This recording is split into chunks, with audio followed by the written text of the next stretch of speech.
Pourquoi avoir organisé la manifestation contre la BA? Premièrement, pour la répression qui a eu lieu à Rabat. En effet, des Marocains l'ont organisé à Rabat, devant le Parlement marocain à Rabat, et ça a été violemment réprimé.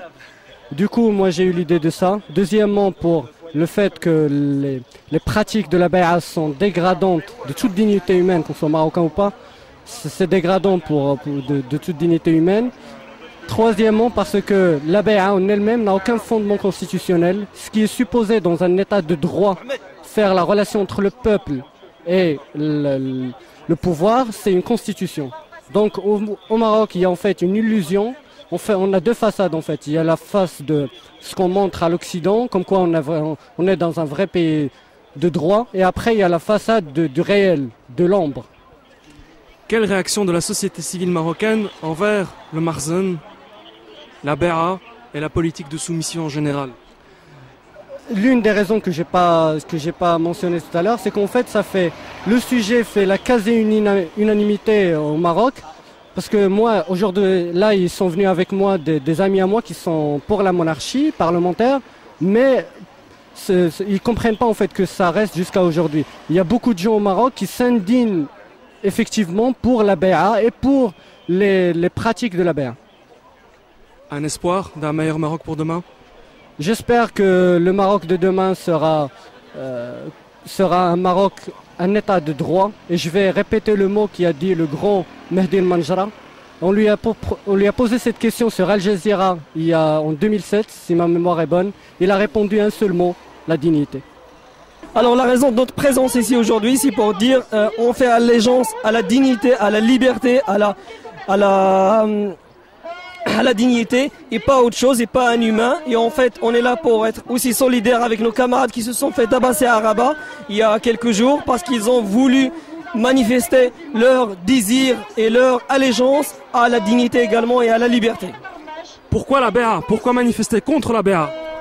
En fait, on manifeste contre la BA parce qu'on considère que c'est un rituel humiliant à la dignité humaine. Et nous, on est là pour dire non à l'humiliation de la dignité humaine. Et voilà, c'est tout simplement. On considère aussi que c'est un acte rabaissant de la dignité et un acte moyenâgeux qui est d'une autre date. Et c'est pas en fait une action qu'on peut faire au XXIe siècle. Quelle est la raison de votre présence ici?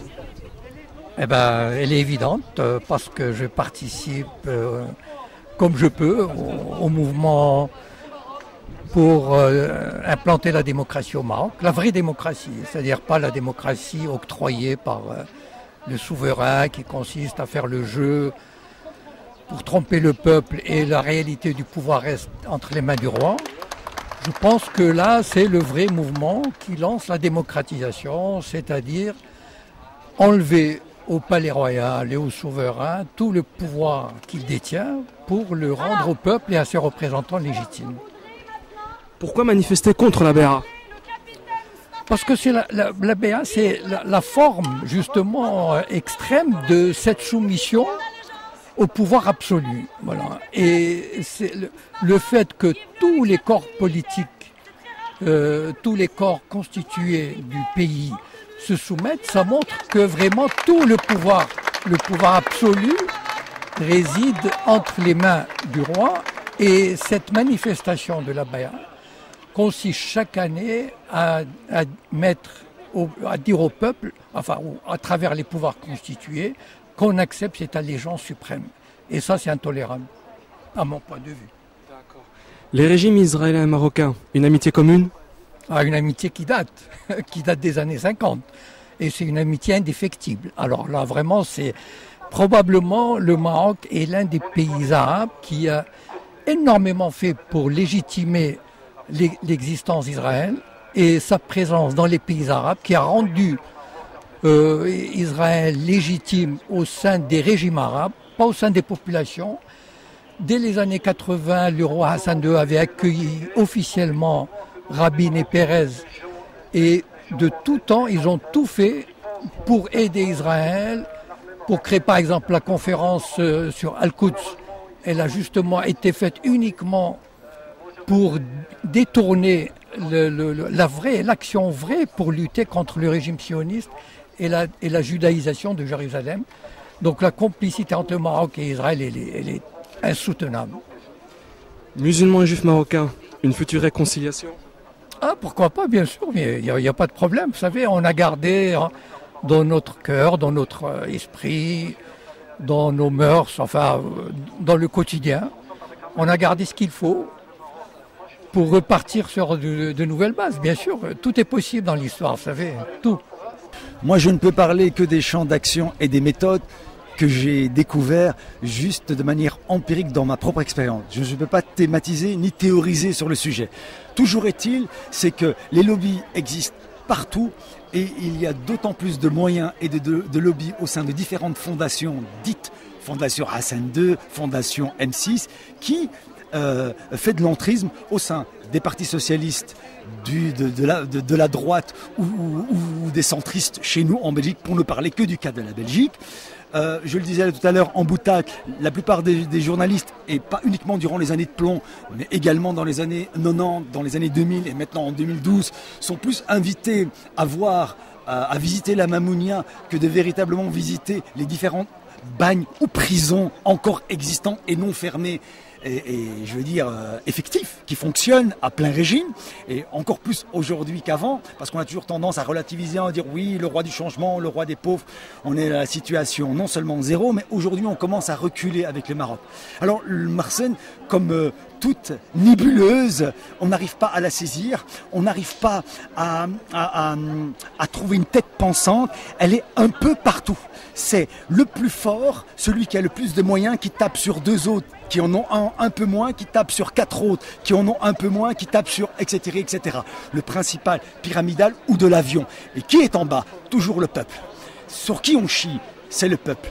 Qui souffre? C'est le peuple. Qui casse? C'est le peuple. Et je pense que le peuple marocain a déjà payé une note de souffrance trop importante. Nous sommes empreints de faux espoirs. Et je suis aujourd'hui, j'ai de véritables espoirs quand je vois que la jeunesse prend le relais. Je disais que la peur a changé de camp. Aujourd'hui, entendre des citoyens français, belges ou suisses en plein cœur de Paris dire non au Marsen, non à M6, M6 dégage, c'est une avancée pour les libertés individuelles, c'est une avancée pour la citoyenneté. Nous arrivons à une citoyenneté beaucoup plus responsable aujourd'hui. On a moins peur. Et c'est en travaillant sur nos peurs que nous arriverons à conscientiser les masses, que nous arriverons à conscientiser les foules. Mais comme je le disais là tout à l'heure, nous n'avons pas beaucoup de mérite. Nous sommes dans des états de droit, en Belgique ou en France, dans la République, qui nous protègent. C'est pas le cas. Les vrais courageux se trouvent au Maroc. Ceux qui prennent des risques, ce sont les militants marocains, journalistes, citoyens, lambda marocains, qui osent dire non. Ils le disent de manière ouverte, mais ils ont des risques, ils le payent cash, ils le payent parce qu'ils sont enfermés, ils le payent parce qu'ils sont torturés. Et croyez-moi, les tessons de bouteilles au Maroc, ce n'est pas une vue de l'esprit. La torture existe bel et bien au Maroc. Et il faut qu'on sorte de ce discours qui minorise ou qui relativise. Il faut laisser le temps au temps, la démocratie. Pourquoi le peuple marocain n'a pas le droit à la démocratie ici et maintenant? Elle n'a pas le droit à la démocratie tout de suite, même si nous devons passer à un moment donné ou à un autre par une certaine forme de fascisme vert. Où est le problème? Ce que je ne conseille à personne. Hein. Je n'ai pas envie de quitter un régime pour un autre. Mais toujours est-il, c'est que je suis pour que le peuple soit souverain. Arrêtons avec cette mascarade, arrêtons avec le Marsen et n'ayons plus peur. On est venu pas que pour ce protocole lourd qu'on veut carrément éloigner du Maroc et ses mœurs, mais pour revendiquer le départ du roi du Maroc. Enfin, personnellement. Maintenant, je ne partage pas l'avis de tout le monde ici, donc voilà. Mais en gros, la manifestation, c'est vrai qu'elle est due à justement ce protocole lourd que personne ne peut encore accepter aujourd'hui, d'être assujetti, d'être réduit à... On n'est plus des citoyens, plus des sujets, on est des esclaves. Devoir se prosterner devant un monarque, c'est du jamais vu dans n'importe quelle autre monarchie, même une monarchie parlementaire. En Angleterre ou en Finlande, on ne fait plus ce genre de protocole. Voilà. Ce qui m'amène donc à vous poser la deuxième question. Pourquoi manifester contre la BA?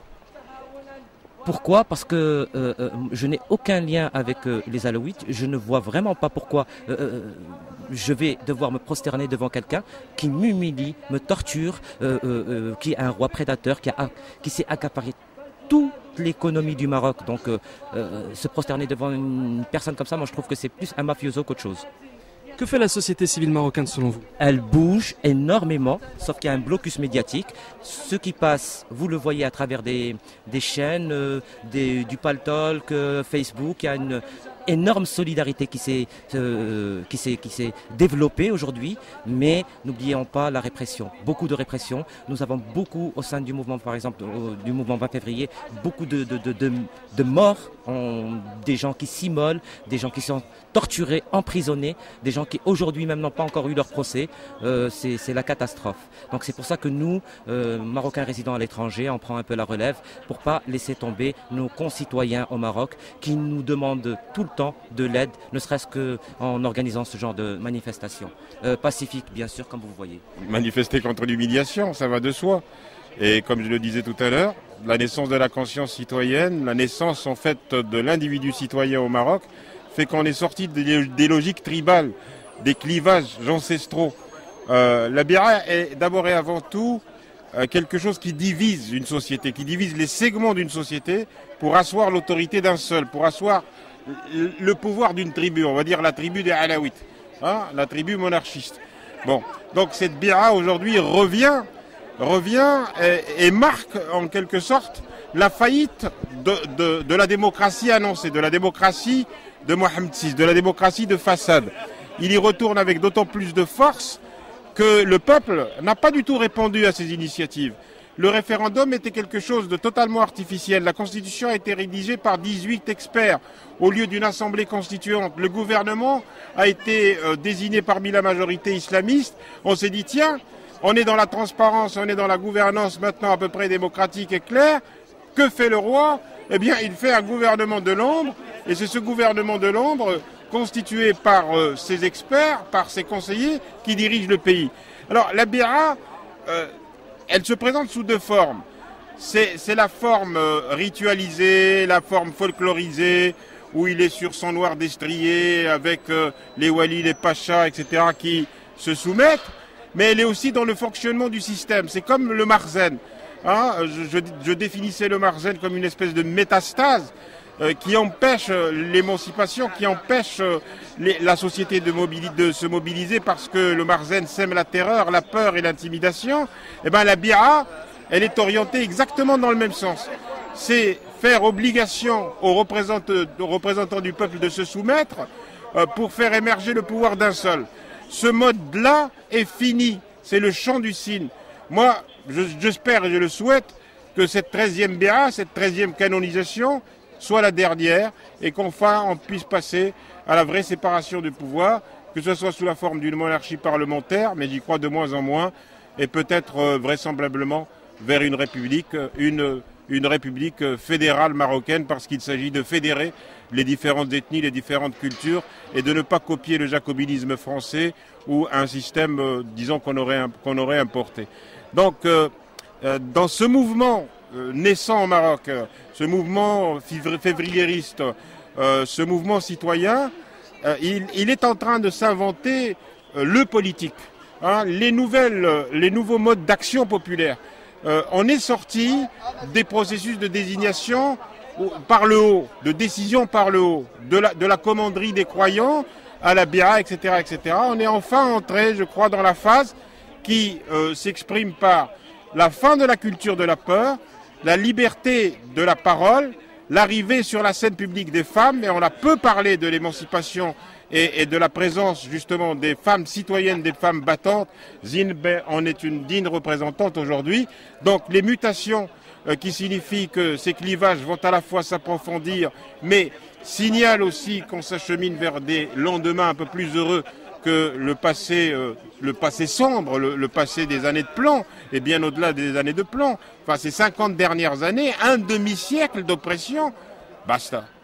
parce que c'est dégradant pour la dignité humaine, parce que c'est quelque chose qui premièrement ne figure pas dans la Constitution et qui par ailleurs renvoie à une esthétique, à un état sous-jacent qui est l'état féodal et qui symbolise l'esclavagisme. Donc qui institue en dehors du droit, en marge du droit visible, en marge du droit écrit et de la Constitution, qui symbolise cette relation d'esclave à sujet, de maître à esclave, qui renvoie les citoyens dans une case de sujet esclave en fait, et qui est quelque chose de complètement illégal et qui est très très dégradant pour la dignité des Marocains qui sont obligés de se prosterner à plusieurs reprises, à baiser la main du monarque, et ça c'est quelque chose que nous ne pouvons plus accepter aujourd'hui.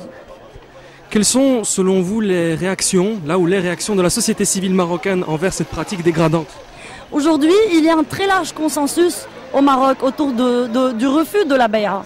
Parce que, à part les personnes qui sont partie prenante dans ce rituel de l'humiliation, beaucoup de composantes de la société civile marocaine, quelles que soient leurs idéologies, quelles que soient leurs appartenances politiques, refusent aujourd'hui la bay'a, refusent ce cérémonial de la honte, ce cérémonial qui se passe en dehors du droit et qui encore n'a aucune justification légale ou même religieuse, puisque la bay'a que le Makhzen justifie par la religion, par le statut de commandeur des croyants du Maroc, est quelque chose qui ne trouve même pas une justification réelle dans la religion. Et par ailleurs, vous savez qu'aujourd'hui il y a un consensus aussi sur un état civil au Maroc. Beaucoup de composantes de la société marocaine appellent de leur vœu un état civil où la religion est totalement séparée du politique, et la bay'a c'est l'antithèse de cet état civil. Bay'a, Makhzen, monarchie absolue, pour combien de temps encore? Je pense que, comme disait quelqu'un tout à l'heure que j'ai entendu, j'ai bien aimé l'expression, je pense que c'est le début de la fin. Je pense qu'aujourd'hui, il y a de toute façon, il y a un facteur démographique qui joue contre cette monarchie archaïque et féodale, cette monarchie du Moyen-Âge qui ne veut pas se réformer, qui ne veut pas être à l'écoute des jeunes, qui ne veut pas se démocratiser et qui de toute façon, je pense, est incapable de se démocratiser parce que son essence même est une essence absolutiste et féodale. Donc je pense qu'aujourd'hui, avec une nouvelle génération de Marocains qui émerge, une nouvelle génération de Marocains qui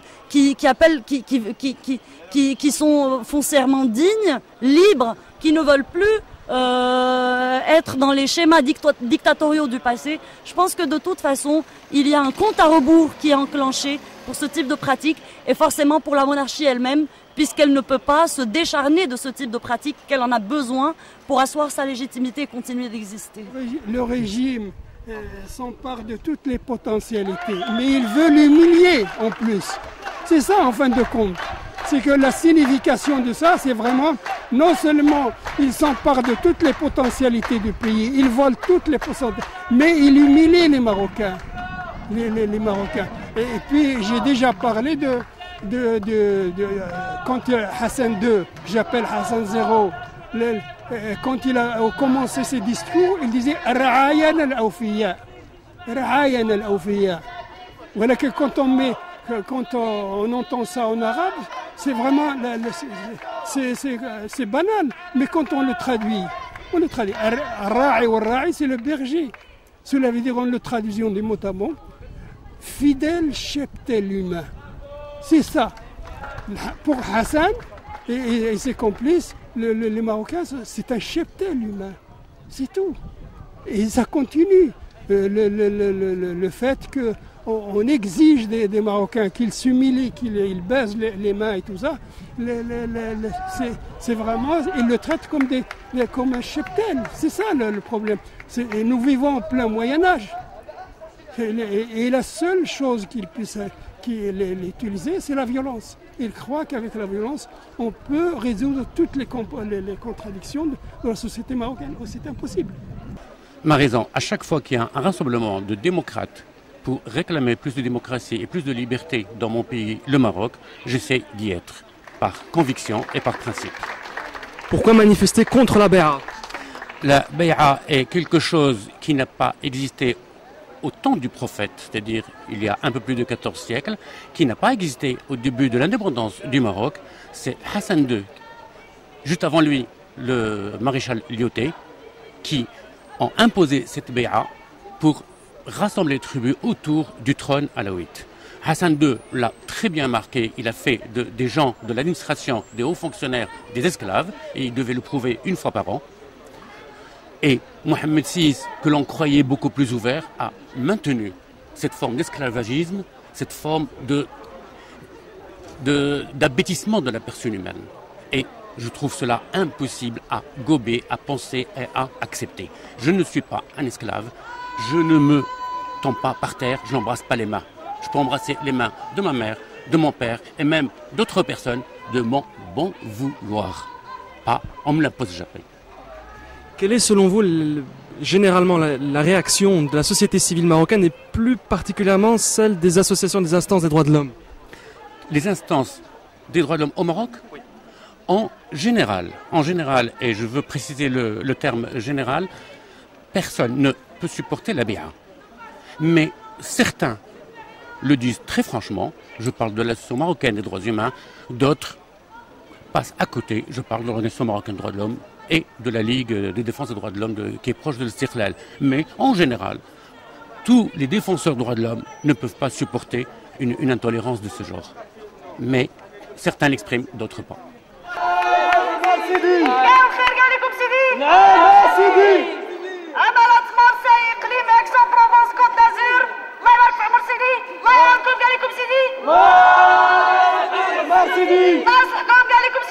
الله